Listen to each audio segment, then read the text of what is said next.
Hello friends, welcome to Suja's kitchen. இன்றைக்கி வந்து காயே இல்லாமல் இன்னும் குழம்பு எப்படி பண்ணுறதுன்னு பார்க்கலாம். இது வந்து அப்பள குழம்பு. இதுக்கு வந்து அப்பளம் வச்சு நான் பண்ண போகிறேன். ஸோ இதுக்கு தேவையானதெல்லாம் என்னன்னு பாருங்கள். ஒரு வெங்காயம், 2 தக்காளி, இஞ்சி பூண்டு, அப்புறம் தேங்காய் கொஞ்சம், இதெல்லாம் அரைச்சி விடணும். தேங்காய் கசகசா அதெல்லாம் இது தனியாக அரைக்கணும். ஆக்சுவலாக தேங்காய் கசகசா வந்து தனியாக அரைச்சிக்கணும், கொஞ்சம் நேரம் ஊற வைக்கணும். அதனால நான் இதை ஊற வச்சுருக்கேன். இது வந்து தாளித்து விடுறதுக்கு நம்ம வந்து எண்ணெய் விட்டு சோம்பு, பட்டை, கிராம்பு, ஏலக்காய் அது எல்லாமே கொஞ்சம் கொஞ்சம் போட்டு தாளிச்சிட்டு கொஞ்சம் கருவேப்பிலையும் போட்டுக்கலாம். அப்புறம் ஒரு பெரிய வெங்காயம் கட் பண்ணியிருக்கேன். அதே மாதிரி ஒரு சின்ன வெங்காயம் தக்காளி வந்து நல்லா கட் பண்ணி எடுத்து வச்சுருக்கேன். இஞ்சி பூண்டு. இது வந்து பார்த்திங்கன்னா கடலப்பருப்பை வந்து நான் ஊற வச்சுருக்கேன். ஒரு ½ அன் ஹவர் ஊறினா போதும். இதுதான் மெயினாக குழம்புக்கு தேவை. நான் உருளைக்கிழங்கு வந்து சும்மா வந்து போடுறேன். உங்கள்கிட்ட இருந்தால் யூஸ் பண்ணலாம், இல்லாட்டி கண்டிப்பாக போடணும்னு அவசியம் கிடையாது. இதை வந்து விட்டுடலாம். இதை வந்து நல்லா ஊற வச்சுட்டு வேக வச்சு எடுத்துக்கோங்க, அவ்வளோதான். அதுக்கப்புறமா ஒரு பாத்திரம் வச்சு அதில் நல்லெண்ணெய் விட்டு நம்ம எடுத்து வச்சுருக்கோம்ல கரம் மசாலா ஜாமான்லாம், அந்த ஸ்பைசஸ் எல்லாமே அது கூட ஆட் பண்ணிவிட்டு கொஞ்சம் பொரிஞ்சதுக்கு அப்புறமா ஒரு பெரிய வெங்காயம் கட் பண்ணதை போட்டு நல்லா வதக்கணும். நல்லா வதங்கினதுக்கு அப்புறமா நம்ம இஞ்சி பூண்டு பேஸ்ட்டு, தக்காளி எல்லாம் போடலாம். இது கொஞ்சம் நல்லா வதங்கட்டும். வதங்கினதுக்கு அப்புறமா நம்ம ஆட் பண்ணலாம்.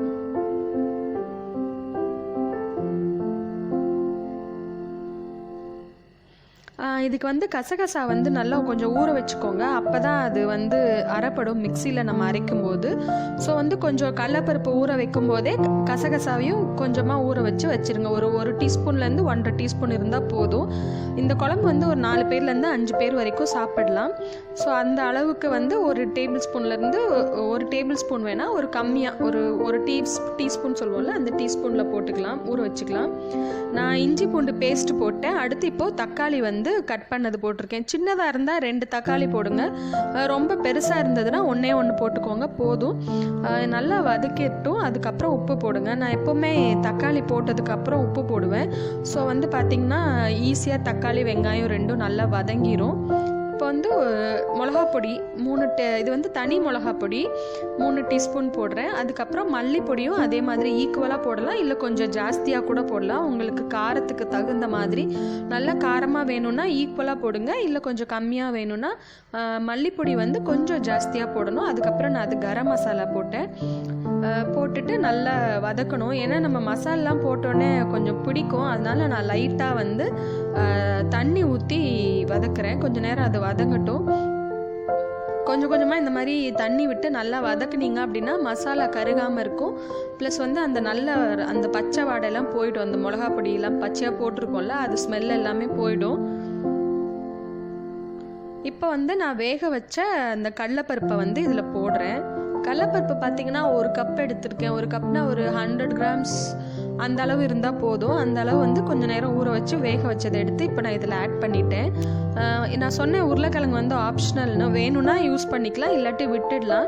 கட் பண்ணி போடலாம், இல்லாட்டி மசிச்சு விட்டு போடலாம். நான் என் சின்ன பையனுக்காக வந்து நான் அப்படியே போட்டிருக்கேன். நான் அதை எடுத்து சாதத்தில் போட்டு பிசைஞ்சு நெய் போட்டு கொடுத்தேன்னா ரொம்ப நல்லா இருக்கும் சாப்பிட்றதுக்கு. அப்படி சாப்பிட்டுப்பாரு.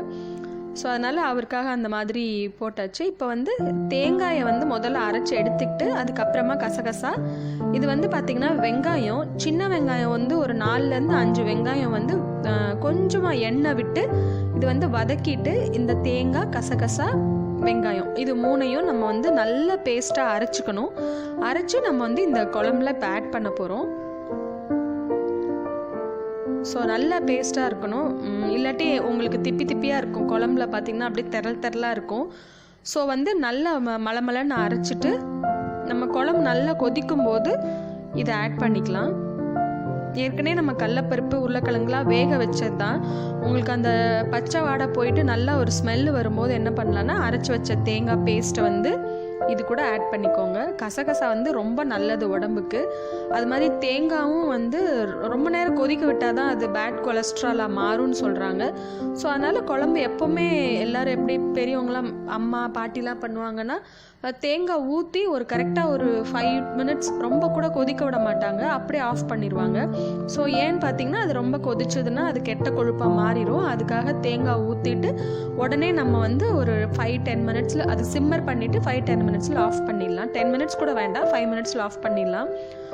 ஸோ நான் தேங்காய் ஊற்றிட்டு நல்லா மிக்ஸ் பண்ணிவிட்டு கொஞ்சம் டேஸ்ட் பார்த்துக்கோங்க உப்பெல்லாம் கரெக்டாக இருக்கா அப்படின்னு. இந்த மாதிரி ஒரு கொதி வந்ததுக்கு அப்புறமா நிறுத்திடலாம். அவ்வளோதான், குழம்பு ரெடி.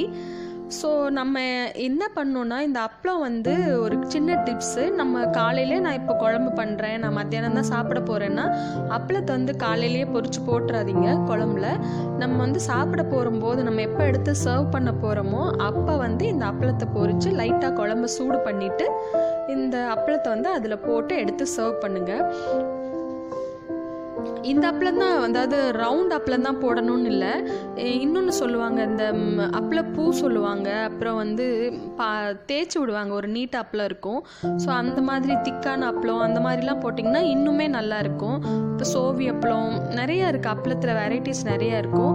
அந்த மாதிரி எது வேணால் போடலாம். ஆனால் இந்த அப்பளம் நீங்கள் போட்டிங்க அப்படின்னா சாப்பிட போகும்போது நீங்கள் போட்டு அப்படியே எடுத்து சர்வ் பண்ணணும். ஸோ உங்களுக்கு இதில் எந்த காய்கறியும் வேண்டாம், எதுவும் காய்கறி தேவையில்லை. வெங்காயம் தக்காளி இருந்தாலே இந்த குழம்பு நம்ம ஈஸியாக வீட்டில் இப்போ ரெடி பண்ணிடலாம்.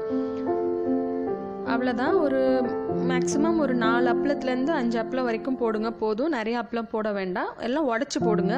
ஃபுல்லாக முழு அப்பளமாக போட வேண்டாம், சின்ன சின்னதாக கொஞ்சம் உடச்சிட்டு எண்ணெய் கம்மியாக வச்சு அதில் வறுத்து எடுத்து அப்படியே நீங்கள் குழம்புல போட்டு எடுத்து சர்வ் பண்ண வேண்டியதுதான். ரொம்ப ரொம்ப டேஸ்ட்டாக இருக்கும், நல்லா இருக்கும். இது ஆக்சுவலாக கொஞ்சம் நான்வெஜ் டேஸ்ட்லேயும் இருக்கும். சாப்பிட்றதுக்கு ரொம்ப டிஃப்ரெண்ட்டாக இருக்கும். எல்லாருக்கும் கண்டிப்பாக ரொம்ப பிடிக்கும். வித்தியாசமான குழம்பாக இருக்கும். இப்போ உங்களுக்கு எப்போவுமே காய் போட்டு வைக்கிறது. ஸோ இந்த டைமுக்கு வந்து இது நல்ல ஒரு டிஷ்ஷு. நீங்கள் கண்டிப்பாக வீட்டில் இதை ட்ரை பண்ணி பாருங்கள், எப்படி இருக்குன்னு எனக்கு கமெண்ட் பண்ணுங்கள். இது வந்து இதுக்கு வந்து சைட் டிஷ் வந்து எதுவுமே தேவையே படாது. லைட்டாக ஒரு ஊறுகாய் வச்சு சாப்பிட்டா கூட ரொம்ப நல்லாயிருக்கும். இல்லை ஏதாவது நீங்கள் கூட்டு கீரை அது மாதிரி பண்ணிக்கிட்டிங்கனாலும் ரொம்ப நல்லாயிருக்கும். ஏதோ ரெடி ஆகிடுச்சு. அந்த போட்டு ஒரு மிக்ஸ் பண்ணிவிட்டு அப்படியே நிறுத்திடுங்க, ஆஃப் பண்ணிடுங்க ஸ்டவ்வை. ரொம்ப நேரம் கொதிக்க விட வேண்டாம். இப்போ ரொம்ப டேஸ்டியான அப்பள குழம்பு ரெடி ஆகிடுச்சு. தேங்க்யூ ஃபார் வாட்சிங். ப்ளீஸ் சப்ஸ்கிரைப் பண்ணுங்கள் அண்ட் மறக்காமல் ஷேர் பண்ணுங்கள் உங்கள் ஃப்ரெண்ட்ஸ்க்கு.